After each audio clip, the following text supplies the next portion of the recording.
Om Sai Namo Namaha. Shri Sai Namo Namaha. Jaya Jaya Sai Namo Namaha. Satguru Sai Namo Namaha. Chapter 24. Baba's Wit and Humor, Channa Leela, Hemad Pant, Sudama, Anna Chinchinakar versus Maushibai. These are the things we'll be talking about in this chapter. Preliminary. Unless we surrender our ego to the feet of our Sadguru, we will not succeed in our undertaking. If we become egoless, then our success is assured. By worshipping Sai Baba, we attain both the objects, worldly and spiritual, and are fixed in our true nature and get peace and happiness.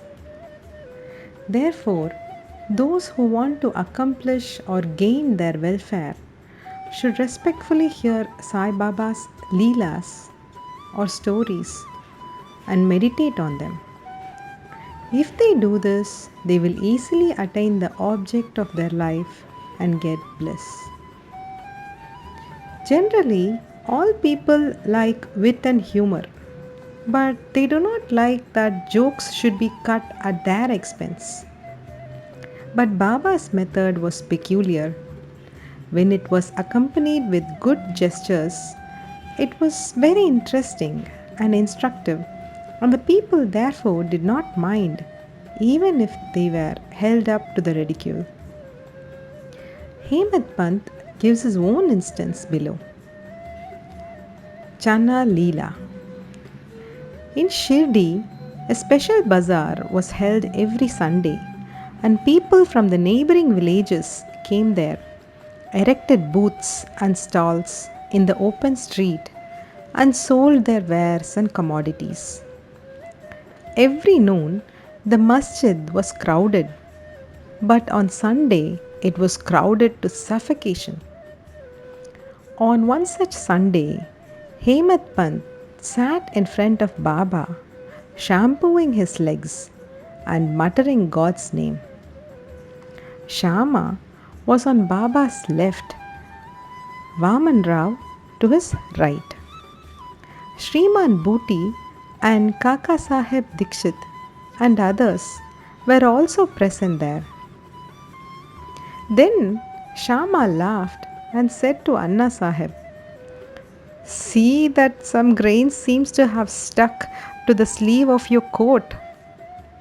So saying, he touched the sleeve and found that there were some grains.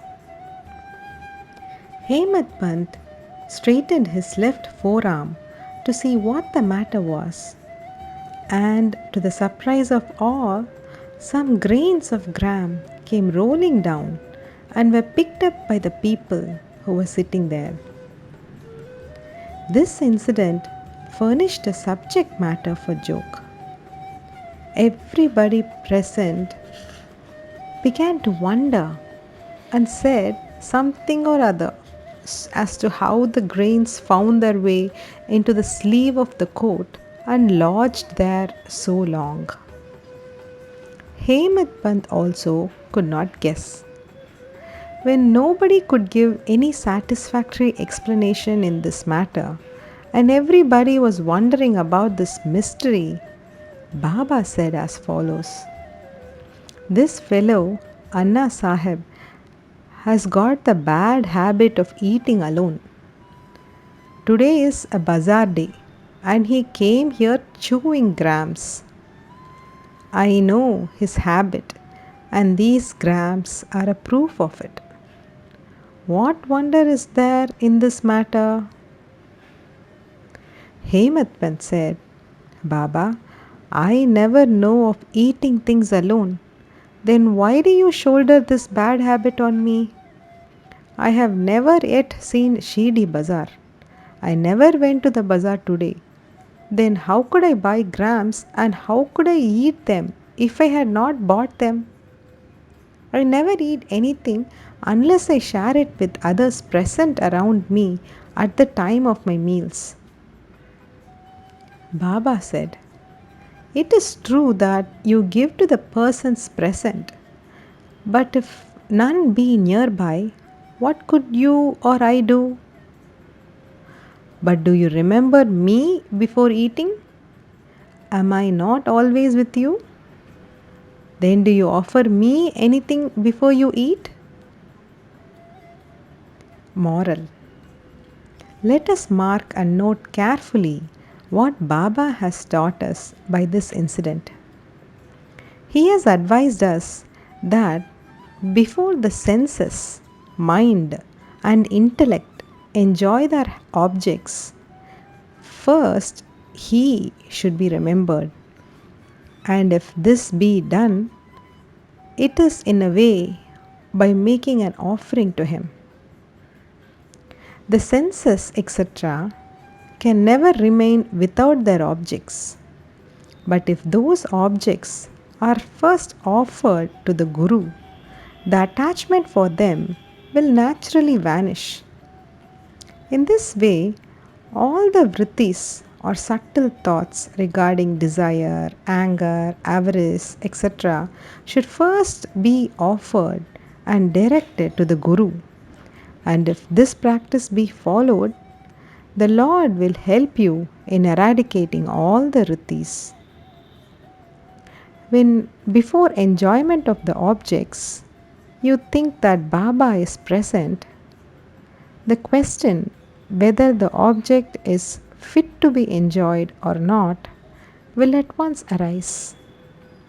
Then the object that is not fit to be enjoyed will be shunned, and in this way, our vicious habits or vices will disappear and our character will improve. Then love for the Guru will grow and pure knowledge will sprout up. When this knowledge grows, the bondage of body consciousness, that we are the body, will snap and our intellect will be merged in spirit consciousness, that we are the spirit. Then we shall get bliss and contentment. There is no difference between Guru and God. He who sees any difference in them finds God nowhere. So, leaving aside all ideas of difference, we should regard Guru and God as one. And if we serve our Guru as stated above, God will be certainly pleased, and by purifying our minds, will give us self realization. To put the matter in a nutshell, we should not enjoy any object with our senses, etc., without first remembering our Guru. When the mind is trained in this way, we will be always reminded of Baba, and our meditation on Baba will grow apace. The Sagun form of Baba will ever be before our eyes, and then devotion, non attachment, and salvation will all be ours. When Baba's form is thus fixed before our mental vision, we forget hunger, thirst, and the sansar world. The consciousness of worldly pleasures will disappear, and our mind shall attain peace and happiness. Sudama's story.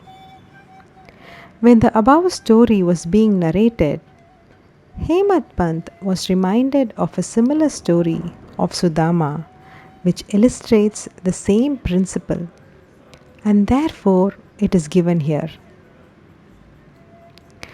Sri Krishna and his elder brother Balaram were living with a co student named Sudama in the ashram of their guru Sandipani. Once, Krishna and Balaram were sent to the forest for bringing fuel. Then the wife of Sandipani sent Sudama also for the same purpose, with some quantity of grams for the three. When Krishna met Sudama in the forest, he said to him, Dada, I want water as I am thirsty. Sudama replied, no water should be drunk on an empty stomach, so it is better to rest a while.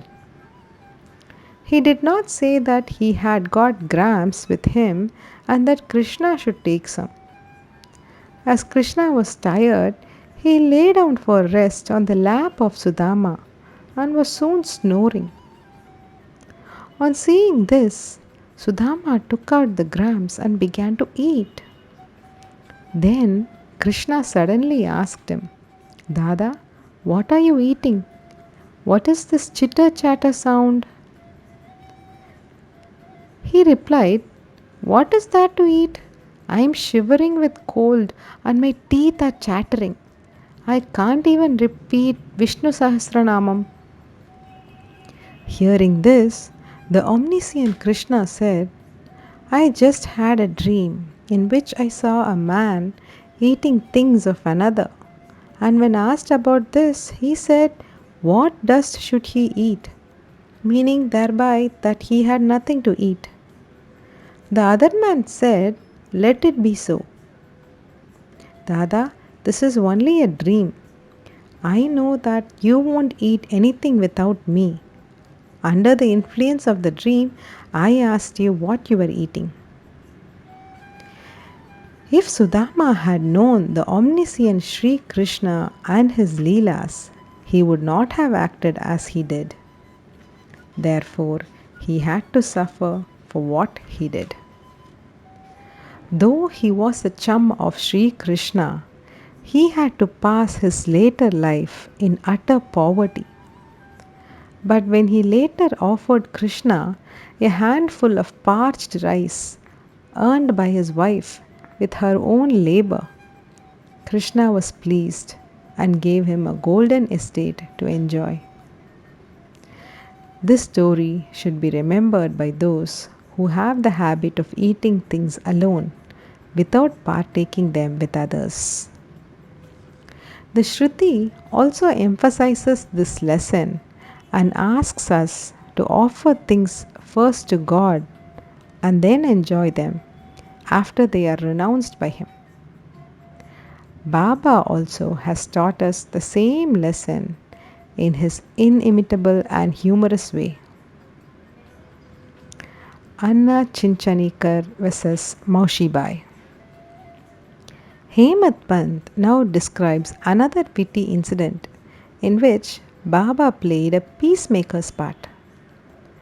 There was one devotee by name Damodar Ganashyam Babare, alias Anna Chinchanikar. He was simple, rustic, and straightforward. He cared for nobody, always spoke plainly, and carried all dealings in cash. Though he looked outwardly harsh and uncompromising, he was good natured and guileless. So Sai Baba loved him. He has willed away all his property to Sri Sai Baba Sansthan, Shirdi. One day, like others, serving Baba in their own way, this Anna was shampooing the left arm of Baba, which rested on the katara or railing.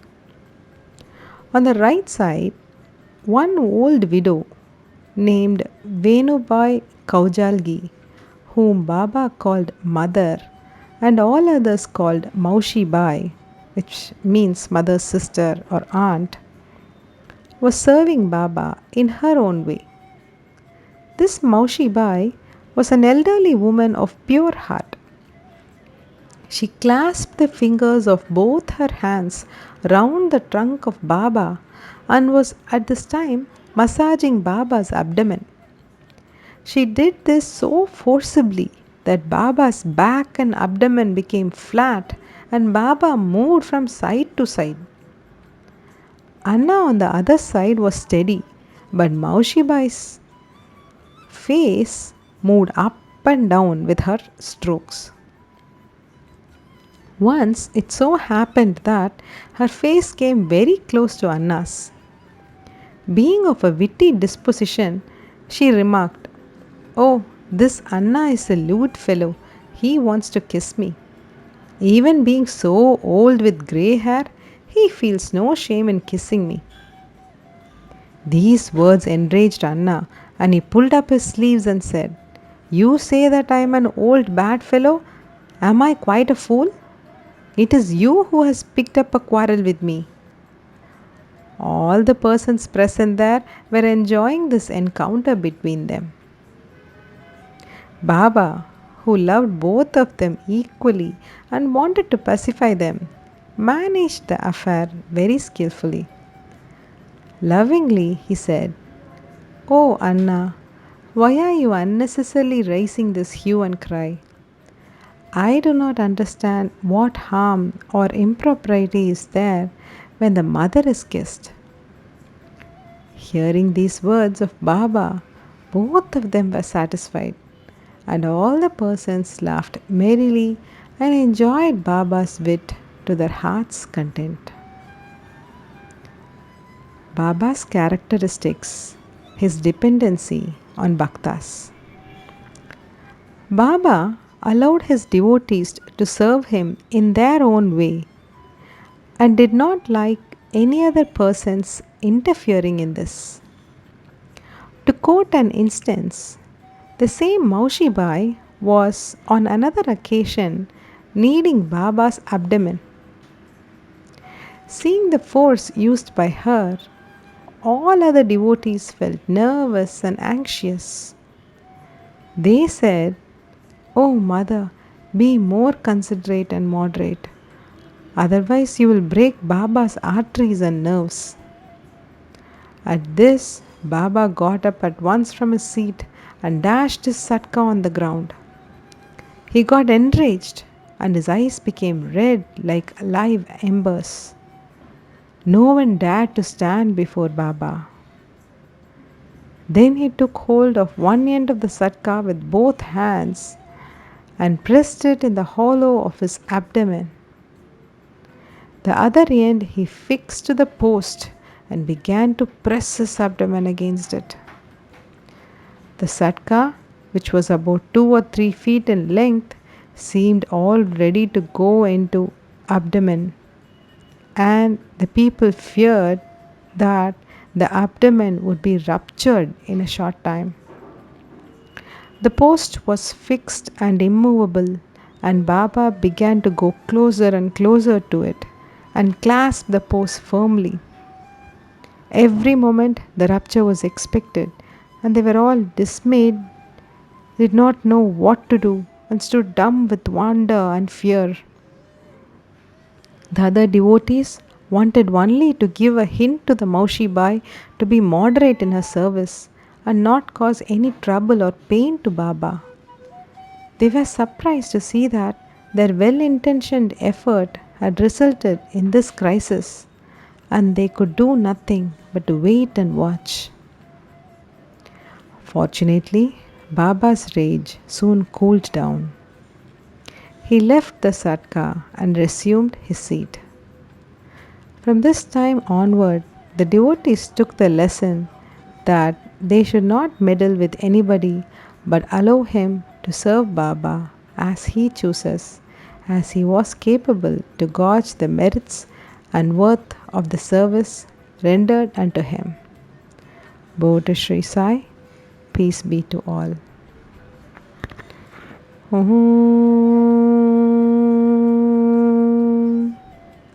Shri Sachitananda Sadguru Sainath Maharaj ki Jai.